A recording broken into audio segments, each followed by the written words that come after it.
SG Consultancy Services. Study MBBS in Russia, Philippines, Uzbekistan.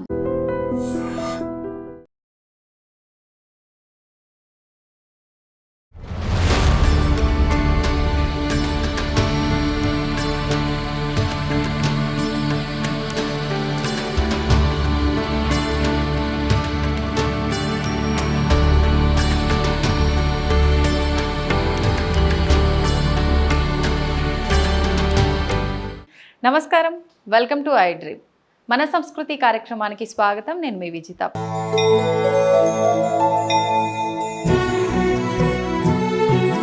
ప్రస్తుతం నేనున్నాను హైదరాబాద్లోని సరూర్ నగర్ మండలం, రంగారెడ్డి జిల్లా, ఫణిగిరి కాలనీ, చైతన్యపురి ప్రాంతంలో వెలసి ఉన్నటువంటి శ్రీ లక్ష్మీ నరసింహస్వామి ఆలయం దగ్గర. ఇక్కడ ప్రత్యేకించి లక్ష్మీ నరసింహస్వామిని శ్రీ కొసగుండ్ల ఫణిగిరి లక్ష్మీ నరసింహస్వామి అని చెప్పి పిలుస్తూ ఉంటారు. అయితే ఈ ఆలయం 4వ శతాబ్దం నుంచి ఉన్న ఆలయము అని చెప్పి చెప్తూ ఉంటారు. మొదట్లో ఆలయం గురించి ఎవ్వరికీ తెలియకుండా ఒక అడవి ప్రాంతంలాగా, ఒక కొండ ప్రాంతంలాగా ఉన్న ఆలయం ఒక వ్యక్తికి కలలో వచ్చి నేను పలానా ప్రాంతంలో ఉన్నాను అని చెప్పడం వల్ల ఇక్కడికి వచ్చి చూస్తే నిజంగానే ఇక్కడ శేష రూపంలో ఉన్న లక్ష్మీ నరసింహస్వామి విగ్రహం అనేది కొండల మధ్యలో బయటపడడం అనేది జరిగింది. ఇక్కడ ఒక లక్ష్మీ నరసింహస్వామి ఆలయమే కాదండి, స్వయంభుగా వెలిసిన హనుమంతుడి ఆలయం, దాంతోపాటు సుబ్రహ్మణ్య స్వామి ఆలయం, వెంకటేశ్వరుడి ఆలయం, లక్ష్మీ అమ్మవారు, ఇవన్నీ కూడా ఇక్కడ ఉండటం విశేషం. అయితే ఏంటి ఆలయ చరిత్ర, ఏంటి ఆలయ విశిష్టత ఏంటో మనం వెళ్ళి కనుక్కునే ప్రయత్నం చేద్దాం. పదండి నాతో పాటు.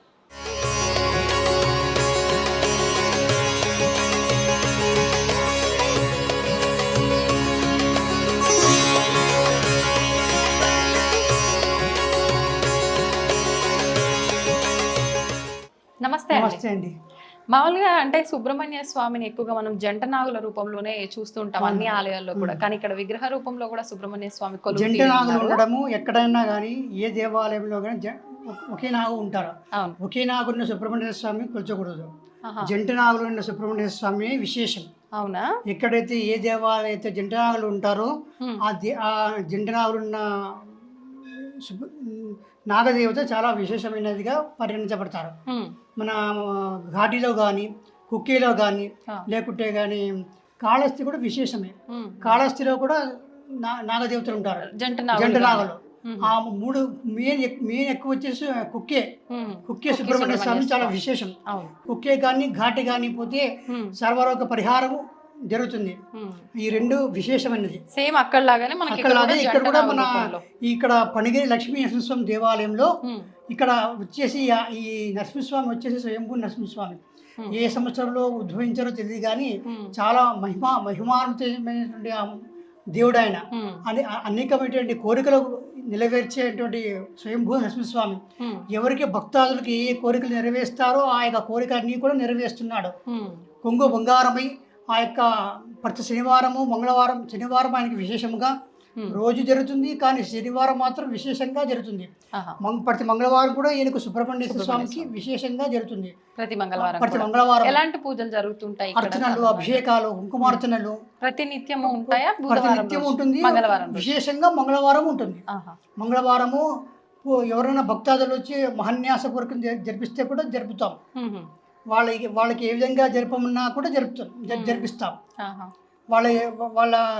వాళ్ళ కోరికలు ఏ విధంగా నెరవేరుస్తారో ఆ భగవంతునికి ఆశీర్వాదం ఆ విధంగా. మామూలుగా సాధారణంగా ఎవరైనా వివాహం ఆలస్యం అయితే, ఆలస్యం ఉంటే కదా, ఇక్కడ ఎలాంటి పూజలు జరుగుతాయి సంబంధించి? ఇక్కడ అట్లాంటివి ఏమి ఉండవమ్మా, సంతానం ఏమి అట్లాంటివి ఉండదు.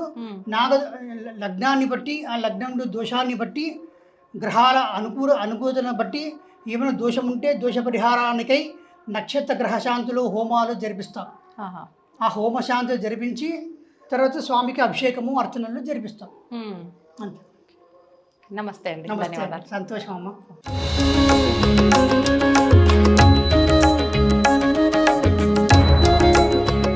ఇక్కడ ప్రత్యేకించి సుబ్రహ్మణ్య స్వామి దగ్గర విశేషంగా మనం ఏదైనా మొక్కుకున్న ఏదైనా కోరికతో గనక మనం ఉండి అక్కడ ఒక మొక్కుకొని చాలా మంది అంటూ ఉంటారు విగ్రహ ప్రతిష్ఠ నాగప్రతిష్ఠ చేయిస్తూ ఉంటారు వాళ్ళ కోరిక నెరవేరుతాయి అని చెప్పి. ఇక్కడ అలాంటి అవకాశం కూడా ఉందండి. మనం ఏదైనా మనసులో కోరిక తలుచుకొని ఆ కోరిక నెరవేరిన అనంతరం ఇక్కడ నాగప్రతిష్ఠ కూడా చేయించుకునే అవకాశం కూడా ఉంది.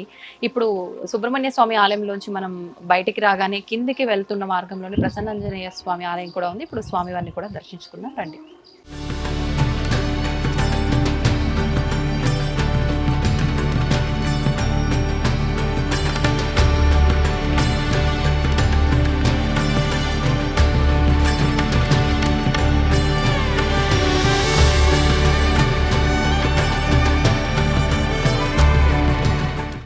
లక్ష్మీ నరసింహ ఆలయంలోని ఉప ఆలయం హనుమంతుడి ఆలయంలో అర్చకత్వం నిర్వహిస్తున్న వెంకటరామ ఆచార్యులు గారు మనతో పాటు ఉన్నారు. ఇప్పుడు వారితో మాట్లాడి ఆలయ విశిష్టత గురించి అడిగి తెలుసుకుందాం.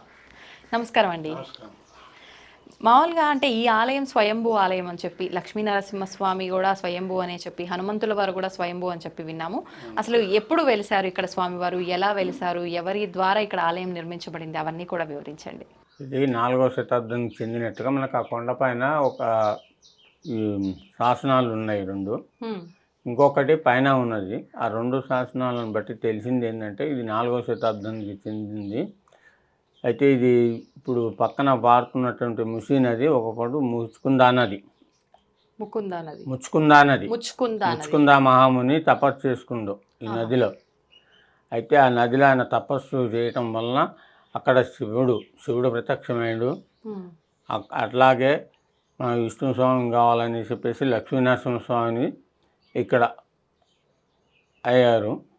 ఇక్కడ తర్వాత వెంకటేశ్వర స్వామి, తర్వాత మన అమ్మవారు లక్ష్మీ అమ్మవారు ఇక్కడ వచ్చేసి ఈయన ద్వారపాలకుడు కదా, అందుకని హనుమంత స్వామి ఇక్కడ వెలిసి ఉన్నారు. అంటే వారంత వారే స్వయంభుగా ఇక్కడ అందరూ ముచ్చుకుంద మహాముని తపస్సు వలన వారు వచ్చి ఇక్కడ ఉండేసి ఆయనతోటి పూజలు అందుకున్నారు అప్పట్లో, ఆ కాలంలో 4వ శతాబ్దంలో. అప్పటి నుంచి ఇంకా తరతరాలుగా అదిగా రాజుల కాలం నుంచి వస్తూనే ఉంది. తర్వాత ఈ బౌద్ధ కాలం వచ్చేసరికి దాన్ని ఆ గుహను మొత్తం మూసేశారు అనమాట వాళ్ళు. ఆ గుహని మొత్తం మూసేశారు. అన్ని గుహలు ఉండే, అన్ని గుహలు ఉంటే గుహలన్నిటి మూసేశారు. ఇది కూడా మొయ్యబడి ఉన్నది. ఇప్పుడున్న నరసింహస్వామి ఆలయం గుహ కూడా మూతబడి ఉన్నది. అయితే ఇది ఎప్పుడు వెలుగులోకి వచ్చిందంటే 79లో మా మామగారు అయినటువంటి కోమండూరు శేషాచార్యుల గారికి స్వప్నంలో కనిపించి పలానా చోట నేను ఉన్నాను, వచ్చి దర్శనం చేసుకో అని చెప్పేసి స్వప్నంలో చెప్పాడంట. అది కూడా ఎట్లా శేషావతారంలో, పడిగ అవతారంలో వచ్చి అట్లా అంటే సరే ఏదో లే అనుకొని ఆయన ఈజీగా తీసుకున్నాడు. నెక్స్ట్ సెకండ్ టైం కూడా అట్లాగే వచ్చింది. సెకండ్ టైం కూడా అట్లా వస్తే సెకండ్ టైం కూడా అట్లాగే అంటున్నాడు అని చెప్పేసి అసలు ఆ ప్రాంతం ఎక్కడుంది చూద్దామని సెకండ్ టైం వచ్చాడు. చూసి అంతా అడవి, ఏం కనపడటం లేదు. ఆ కొండ ఒక్కటి కనిపిస్తుంది, అంత మించి ఏమి కనపడటం లే. సర్లే మరి ఎక్కడుందో అని చెప్పేసి మళ్ళీ వెళ్ళిపోయాడు. 3వసారికి వచ్చి 2 సార్లు చెప్పినా కూడా నువ్వు రాలేదు, పలానా కొండపైన ఉన్నా అని చెప్పారంటే అప్పుడు వచ్చేసి కొండపైకి వచ్చేసి మొత్తం చూస్తే ఏముంది, గుహలాగా ఉంది. ఆ గుహ మొత్తం మూయబడి ఉంది రాళ్లతోటి. అయితే అప్పుడు అడవి కాబట్టి ఏం లేదు, మూతబడి ఉన్నది. అసలు లోపల ఏం జరుగుతుందో తెలియదు, ఏముందో తెలియదు అని చెప్పేసి పైకి వచ్చేసి చిన్నగా ఒక్కొక్క రాయి రోజు అట్లా తొలగించుకుంటా పోతే లోపల ఒక చిన్న గుహలాగా కనపడింది. అయితే అక్కడ చూస్తే ఏం మనిషి పోయే దారి లేదు లోపలికి. మొత్తం అవన్నీ తీసిన తర్వాత రాళ్ళు ఒక్కొక్కటిగా, ఎందుకంటే లోపల ఏముందో తెలియదు, ఏ సింహం ఉందో ఏ పులి ఉందో ఏముందో తెలియదు కదా, అడవి కదా. అంటే స్వప్నంలో చెప్పిన దాన్ని బట్టి ఇక్కడికి రావడం జరిగింది కాబట్టి ఏముంది అనేది నిజంగా తెలియదు. అడవి ప్రాంతం కదా అప్పుడు, కాబట్టి ఇక దారి కూడా లేకపోతే చిన్నగా చెట్లను తొలగించుకుంటూ పైకి వచ్చేసి అప్పుడు మట్టి దిబ్బలాగా ఉండే ఎత్తుగా కొండ, ఎక్కుతుంటే జారుతూ అట్లా ఉండే. అయినా సరే వచ్చేసి ఆ రాళ్ళు రోజుని తొలగించుకుంటూ చూస్తే లాస్ట్కి ఏమైందంటే చిన్న గుహలాగా కనపడింది. ఆ గుహలోకి వెళ్ళటానికి దారి లేదు. నిలబడి పోలేం, వంగిపోలేం, కూర్చొని మనం కాళ్ళు లేని ఇంకా పోయినట్టు పాక్కుంటూ వెళ్ళాలి. ఇప్పటికీ అలానే ఉందా? ఇప్పటికీ చేశారులేండి. అయితే అప్పట్లో అట్లా లోపలికి వెళ్ళి తర్వాత ఏం చేశారంటే చిన్న ఇటు సైడ్ బట్టి గుహలాగా కనిపిస్తే చేయి పెట్టి ఇది చేసే చేయి పెట్టి స్పర్శ తగిలింది. శేషావతారం స్పర్శను నామాల స్పర్శ తగిలింది. అప్పుడు అనుకున్నాడు అయితే స్వామివారు ఇక్కడ ఉన్నారు, ఏం చేసి ఉన్నారు అని చెప్పేసి అప్పటి నుండి ఆయనకి టైం దొరికినప్పుడల్లా వచ్చి ఆరాధన చేయటం, అట్లా కొంచెం శుభ్రం చేసుకోవటం, రోజు ఇంత చేసుకొని శుభ్రం చేసేసి అట్లా వచ్చి వారం ఆరాధన చేసుకోవటం, అభిషేకం చేయటం ఇట్లా చేస్తుండే. అతను లెక్చరర్. అటు డ్యూటీ చేసుకుంటూ ఇటు శనివారం వచ్చేసి ఇట్లా చేసుకుంటూ అట్లా కొన్నాళ్ళు గడిపాడు. ఆ తర్వాత కొంచెం పబ్లిక్ ఏమో పోవద్దు పైకి, ఏమున్నాయో అది అని అన్న ధైర్యం చేసి వచ్చాను. తర్వాత ఇట్లా సంగతి అని చెప్పేసి 4-5 చెప్తే వాళ్ళు చిన్నగా వచ్చి చూడటం అది చేయటం జరిగింది.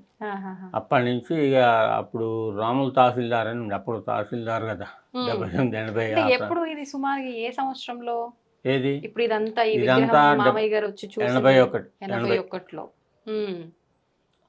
81లో అప్పుడు తహసీల్దార్ ఉండే, రాములు తహసీల్దార్ అని. వాళ్ళు అప్పుడప్పుడే కొత్తగా కాలనీ అవుతుంది, అక్కడ ఒక ఇల్లు అట్లా వాళ్ళ రాముల తహసీల్దార్ అని ఉంటే అట్లా కొంతమందిని ఫ్రెండ్స్ తయారు చేసి వాళ్ళ ద్వారా కొంత డెవలప్ చేసుకుంటా ఆ తర్వాత చిన్నగా స్వామివారి అనుగ్రహం తీసుకొని ఆజ్ఞ తీసుకొని కొండని కొద్దిగా మనకు కూర్చునే వెసులుబాటు చేసుకునేటట్టు ఆయన ఆజ్ఞ తీసుకొని అప్పుడు అంతవరకు తొలగించడం జరిగింది ఆ కొండని.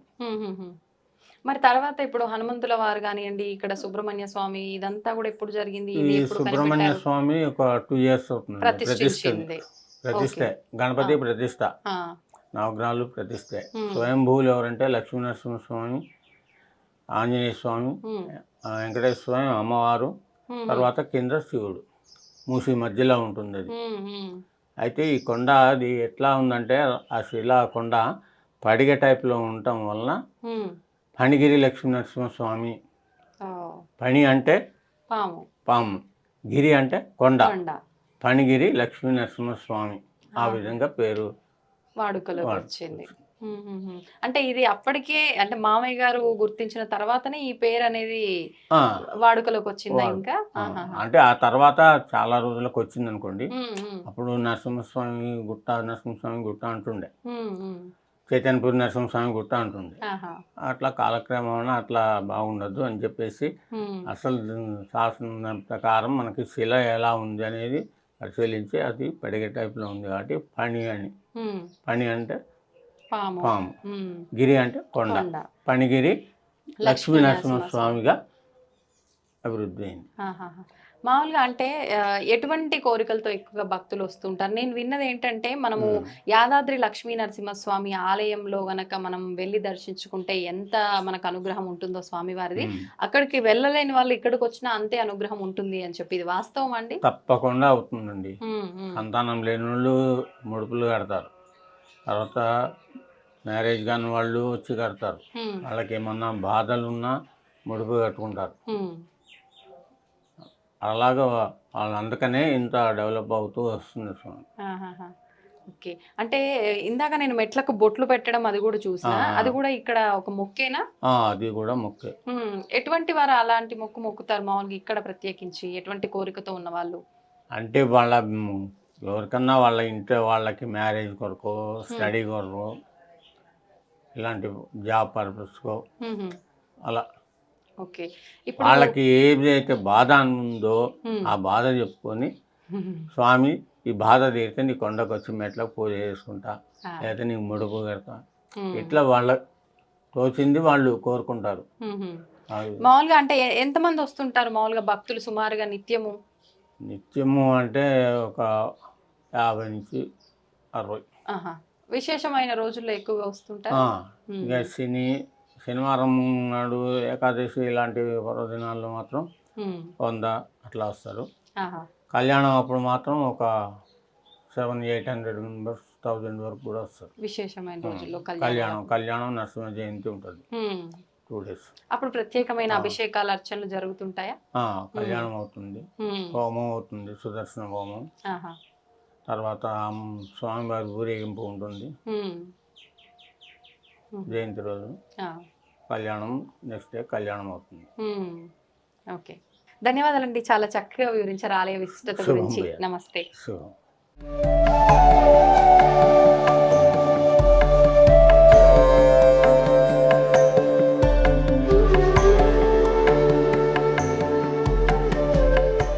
श्रीलक्ष्मीस्मृतियत्वं पूजां करिष्ये।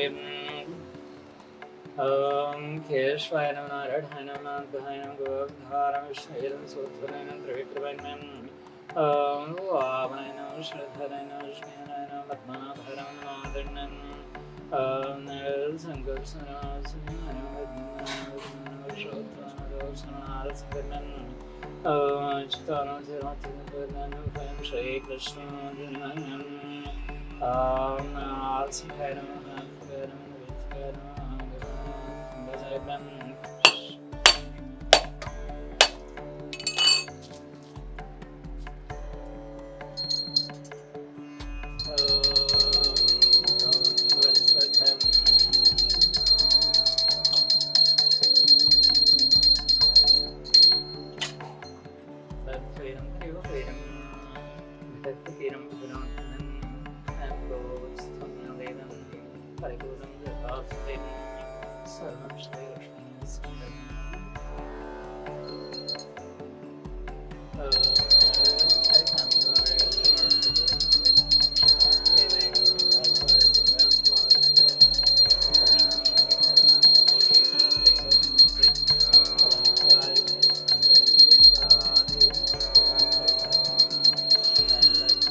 దర్శనం అయితే చాలా చక్కగా జరిగిందండి. అయితే నిజంగా అసలు కొండల మధ్యలో లక్ష్మీ నరసింహస్వామి నిజంగా చాలా కళ్ళకి కనుల విందుగా అనిపిస్తున్నారు.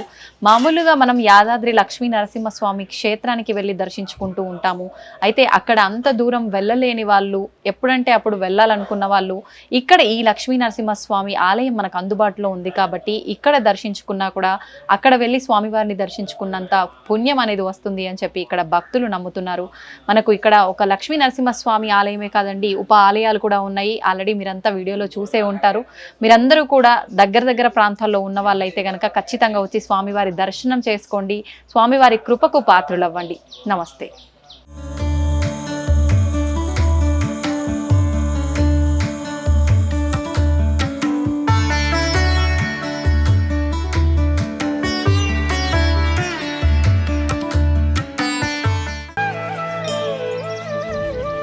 తవ్వండి, తవ్వుతూనే శివలింగం. సరే, దాన్ని అట్లా కప్పేసేయండి, చూపించదండి. Krishna is there.